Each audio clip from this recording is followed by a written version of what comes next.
নমস্কার, চলছে চলবে রণজিতে আপনাদের সবাইকে স্বাগত। আশা করি সবাই ভালো আছেন। এরপরেও যদি আপনারা বলেন যে এবিপি আনন্দের সুমন সিপিআইএম আমলের ভূয়সী প্রশংসা করছে না, তাহলে আমি আপনাদের সঙ্গে ডিফার করব।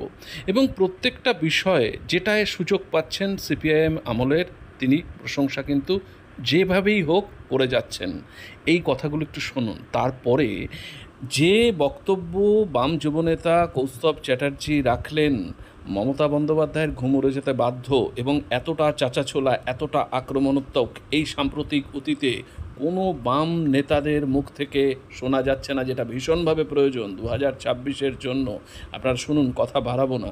কি অসাধারণ বক্তব্য রাখলেন বাম যুবনেতা কৌস্তব চ্যাটার্জি, আবারও মাত করলেন এবং সবাই মোহিত হয়ে শুনলেন। শুধু তৃণমূল নেতা যেখানে উপস্থিত ছিলেন, এখানে তিনি শুধু বিড়ম্বনায় পড়লেন, আর কিছু না। শুনুন। সলিলদাকে বিশেষ করে ধন্যবাদ যে একাধিক বিষয় গর্বের কথা বলছিলেন না। সত্যিই তো কলকাতা পুলিশ নিয়ে আমাদের গর্বের সীমা নেই। এই কথা আমি ক্যামেরার সামনে বলতে ন্যূনতম দ্বিধাবোধ করি না।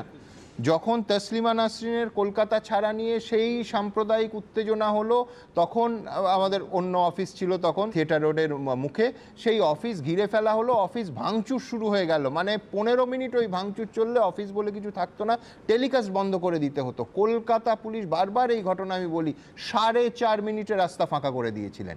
একজন থানার ওসি ঘটনাচক্রে, তিনি এখন স্টুডিওর অতিথি হন প্রায়, অনিল জানা, এবং সিপি স্বয়ং, তখন গৌতম মোহন চক্রবর্তী, এসে অ্যাবসলিউটলি ভাঙচুরের হাত থেকে অফিসকে বাঁচিয়ে, একটা নয় একাধিক, আমি 10টা ঘটনা এক্ষুনি গড়গড়িয়ে বলে যেতে পারি, যেটা কলকাতা পুলিশের দক্ষতা নিয়ে কোনো প্রশ্ন তোলার জায়গাই থাকে না। সেই কলকাতা পুলিশকে মহেশতলার মতো জায়গায়, কলকাতা পুলিশের অধীনে এবং সংলগ্ন এলাকায় 3 ঘন্টা ধরে মার খেতে হলো। এবং তার ফলটা কি হলো? এক হচ্ছে সাধারণ নাগরিকরা আহত হলেন, সরকারি সম্পত্তি নষ্ট হলো, এবং ওষুধের দোকান থেকে শুরু করে ছোট সেলুন, ছোট ব্যবসায়ীদের কি ভয়ঙ্কর ক্ষতি হলো। আমার আরেক সহকর্মী অর্ণব এক্ষুনি দেখাবে, আমি সরাসরি অর্ণবের ছবিতে চলে। আপনি এক সেকেন্ড কিন্তু আচ্ছা বেশ কে, এক সেকেন্ড সমিতদা, আপনি নিশ্চয়ই আমার থেকে, সমিতদা আপনি এক সেকেন্ড, কে সমিতদা, আপনি আমার থেকে এক সেকেন্ড, ওহো সমীর, আমি পরিষ্কার এবার বলছি যে দুজনকেই থামালাম। ওহো কে, এক সেকেন্ড, সমীরদা আপনি নিশ্চয়ই আমার থেকেও ভালো জানেন যে গতকাল রাতে অভিষেক বন্দ্যোপাধ্যায় কলকাতায় ঢুকে গেছেন। না, কলকাতায় ঢুকে গেছেন, আমি বলছি আপনাকে, আমি বলছি অত্যন্ত, এবং মানে আমি বলছি কোনো গোপন ইনফরমেশন নেই। আমার প্রতিনিধি এয়ারপোর্টে ছিলেন কালকে রাতে, অভিষেক বন্দ্যোপাধ্যায় কলকাতায় ঢুকে গেছেন। আমি জানি রাজনীতিতে স্থান মাহাত্ম্য বিরাট ব্যাপার, কিন্তু ঘটনা হচ্ছে অভিষেক বন্দ্যোপাধ্যায় কালকে রাতে কলকাতা ফিরে এসছেন ওই নৈশভোজের পরে। কিন্তু ইস্যুটা হচ্ছে অভিষেক বন্দ্যোপাধ্যায় ছিলেন নাকি আছেন, নাকি দিল্লিতে থাকবেন, নাকি বিদেশে আছেন, তা নয়। ইস্যুটা হচ্ছে পুলিশ অ্যাক্ট করছে না কেন। অভিষেক বন্দ্যোপাধ্যায় তো পুলিশ মন্ত্রী নন। আমি বলছি পুলিশ মন্ত্রীও বাদ দিন, পুলিশ এই ধরনের একটা ঘটনায় 3 ঘন্টা ধরে মার খেলে পুলিশের ওপর মানুষের আস্থা চলে যায়। দেখুন, এই রাজ্যের পুলিশ অভিযোগ যে বিরোধী নেতা নেত্রীদের দমনে অত্যন্ত সক্রিয়। সংবাদ মাধ্যম পুলিশকে সক্রিয় বলবে না নিষ্ক্রিয় বলবে তা নিয়ে অত্যন্ত সক্রিয়, সেই জন্য সুমনদের কাছে চিঠি আসে। কিন্তু আইন শৃঙ্খলা রক্ষায়, গুন্ডা বদমাইশ দমনে সেই সক্রিয়তা কোথায় থাকে? তার ফল কি হচ্ছে? বারবার দুষ্কৃতী তাণ্ডবে আক্রমণের শিকার হচ্ছেন সেই ঊর্ধ্বধারীরাই। সরকারি সম্পত্তি পুড়ছে, ভাঙা হচ্ছে সরকারি সম্পত্তি, মহিলা পুলিশ কর্মীরা মার খাচ্ছেন।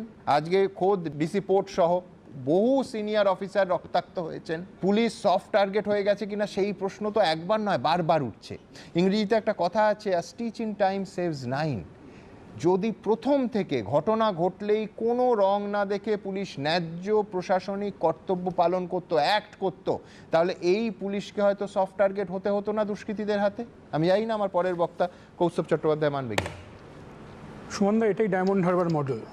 শুধু ডায়মন্ড হারবার মডেল বললে চলবে না, এটা কিন্তু কলকাতার খুব কাছে।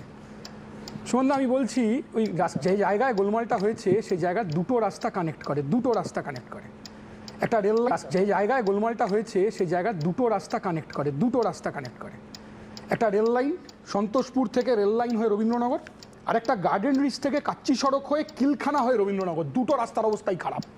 সুমনদা, জায়গাটার জিওগ্রাফি কিন্তু গোটা কলকাতার পশ্চিমবাংলার মানুষ অনেকে জানে না। ওখানে দর্জি শিল্পের ব্যাপক রমরমা। শুক্র, শনি, রবি তুমি ওখানে ঢুকতে পারবে না। জব্বার হাট থেকে শুরু করে 72টা বড় বড় হাট, গোটা দেশের ক্রেতা বিক্রেতারা শুক্র, শনি, রবি ওখানে হচ্ছে জড়ো হন। রাস্তার অনুন্নয়ন, ব্যবসায়ীদের অবস্থা খারাপ হচ্ছে। সেই অবস্থায় দাঁড়িয়ে নাদিয়াল হাসপাতাল, যে হাসপাতালে আজ থেকে 5 মাস আগে 20 জন একসাথে অন্ধ হয়ে গেছে, মেটিয়াবুরুজ কলেজ, স্কুল, সেখানে ছেলেমেয়েরা, বাবা মায়েরা তার ছেলে মেয়েদের নিয়ে যেতে পারে না। একের পর এক জায়গায় রাস্তায় গর্ত, পুলিশ ঢোকার অবস্থা নেই। তৃণমূলের নেতা, মন্ত্রী, এমএলএ, এমপি তাদের কাছে ডেপুটেশন দিয়ে, প্রশাসনের কাছে ডেপুটেশন দিয়ে ব্যবস্থা করা যায় না। আমরা বলছি, সুমনদা, আমার তৃণমূলের মুখপাত্র তিনি বললেন পুলিশের নাকি অভাব নেই। নেই তো, রাজ্যের সিভিক মুখ্যমন্ত্রী আর সিভিক ভলেন্টিয়ার, উনি সিভিক মুখ্যমন্ত্রী ছাড়া কি বলবো? সিভিক না হলে অনুব্রত এত বড় কথা বলার পর ওসিকে, আইসিকে মুখ্যমন্ত্রী মুখে কুলুপ, সিভিক ছাড়া আমি কি বলবো? তো এরপর তো যা অবস্থা হয়েছে, এবার একটা সিভিক পাইলট ডেকে আনলেই হয়, সিভিক ডাক্তার ডেকে আনলেই হয়, বলতে পারবো না। কিন্তু হুলিগানরা সরকার চালালে, বুয়াবাবু বললেন না, উনি বললেন যে সব কিছু বাড়ছে। আরে তৃণমূলের হুলিগানরাও বাড়ছে। সুমনদা, আমি শুধু বলছি তোমার প্রতিনিধিকে পাঠাও, আমি চ্যালেঞ্জ করে বলছি, গার্ডেন ডিস থেকে কাচ্চি সড়কের মোড়ে তৃণমূল কাউন্সিলরদের চাঁদোয়া দিয়ে 1000-1500 ফুটের আড্ডা, শামস ইকবাল, যার 2 কোটি টাকার গাড়ি কলকাতা কর্পোরেশনের বাইরে, কাচ্চি সড়ক মোড়ে, আমি দোকানের নাম বলছি না, তার পাশে তৃণমূলের আড্ডা, যেখান থেকে স্কোয়ার ফিটের হিসেব হয়। কি অবস্থা গার্ডেন রিচের, কি অবস্থা মেটিয়াবুরুজের? কারা আক্রমণ করলো? আজকে সিপিআইএম এর পার্টি অফিস ভাঙা হলো কেন রবীন্দ্রনগরের মোড়ে? কারা আক্রমণ করলো? আমি বলছি, তৃণমূল কংগ্রেস টাকা তোলার এমন অবস্থা হয়েছে, তৃণমূল কংগ্রেসের পাড়ায় পাড়ায় মুখ্যমন্ত্রী গরিব হকারদের তুলে দিচ্ছেন। মুখ্যমন্ত্রী জানেন না তার কোন দলের নেতারা কত টাকা নিয়ে স্কোয়ার ফিটে হকার বসান? জানেন না? সব জানেন মুখ্যমন্ত্রী, সব জানেন ববি হাকিম। এই রাস্তাতেই কিন্তু ববি হাকিমের ঘনিষ্ঠ এক ব্যবসায়ীর বাড়ি থেকে কোটি কোটি টাকা পাওয়া গিয়েছিল। এই রাস্তাতেই, এই রাস্তার 1 কিলোমিটারের মধ্যে বেআইনি বাড়ি ভেঙে পড়েছিল, ব্যবস্থা নেয়নি পুলিশ। পুলিশ ব্যবস্থা নিতে পারবে না। আজকে সিপিআইএম এর পার্টি অফিস যারা ভাঙিয়েছে, তারা ববি হাকিমের আশেপাশে ঘোরে। তারা অভিষেক ব্যানার্জি যখন নির্বাচনে প্রার্থী হন, পাশে ঘোরেন, তারা সিপিআইএম এর পার্টি অফিস ভেঙেছে, তারাই পুলিশকে মেরেছে। আজকে হুলিগানরা সরকার চালাচ্ছে। আমি বলছি, দর্জি শিল্পের অবস্থা খারাপ। বামফ্রন্ট সরকার যে নবান্ন লাল নীল সাদা বাড়িটা না, ওইটা দর্জি শিল্পের জন্য বাড়িয়েছিল। আর ওই বাড়িতে পড়াতে গিয়েছিলেন মমতা ব্যানার্জির বাহিনী, তৃণমূল কংগ্রেস বাহিনী। আজকে গঙ্গার শোভা দেখছেন। দর্জি শিল্প মেটিয়াবুরুজ থেকে তুলে নিয়ে গিয়ে শুধু মেটিয়াবুরুজে নয়, দর্জি শিল্পের জন্য ওই 14 তলা নবান্ন বাড়িটা বানানো হয়েছিল। মুখ্যমন্ত্রী 13, 14 আর 15 তলা দখল করে বসে থাকার জন্য নয়। মেটিয়াবুরুজের মানুষ ঢুকছে, মেটিয়াবুরুজের তৃণমূল ভোট দখল করে, মেটিয়াবুরুজের তৃণমূল ভোট লুট করে, মেটিয়াবুরুজে তৃণমূল কংগ্রেস বিজেপি জুজু দেখায়। আজকে যা হয়েছে, এতে বিজেপির লাভ হবে আর তৃণমূলের লাভ হবে। মেটিয়াবুরুজ, রবীন্দ্রনগর, আকড়া মঠক, সেখানে হিন্দু মুসলমান। কিন্তু কৌস্তব, আমার পরিসংখ্যানের খাতিরে বলতে হবে, তুমি যেহেতু রাজনীতির কথা তুললে, এই মহেশতলাতে অভিষেক বন্দ্যোপাধ্যায় লোকসভা নির্বাচনে শুধু মহেশতলা লিড দিয়েছে 69,000। এই মহেশতলা, ওই তো ওরকমই তো লিড হয়েছে। ওরকম তো ভোটই হয়নি, কাউন্টিং সেন্টারে বসতে দেওয়া হয়নি, একটার পর একটা বিধানসভায় ইভিএম কমিশনিং এর কাজ করতে দেওয়া হয়নি। ফলতায় কোনো পার্টি নির্বাচন করতে পারে নাকি? ফলতায় প্রচার করতে পারে নাকি? আমি বলছি ছেড়ে দিন, জিতেছেন তো, জেতার পর এই নমুনা। আমরা আমাদের কথা ছেড়ে দিন, পুলিশ কি ভূমিকা নিচ্ছে? পুলিশ কি বলছে? বলছে ভয় পাচ্ছি, জন্তুর মতো মারছে। কারা মারছে? বেড়েছে কি জানেন? বেড়েছে তৃণমূলের হুলিগানরা, বেড়েছে তৃণমূলের ইঞ্চিতে ইঞ্চিতে টাকা তোলার বাহিনী, স্কোয়ার ফিটে টাকা তোলার বাহিনী।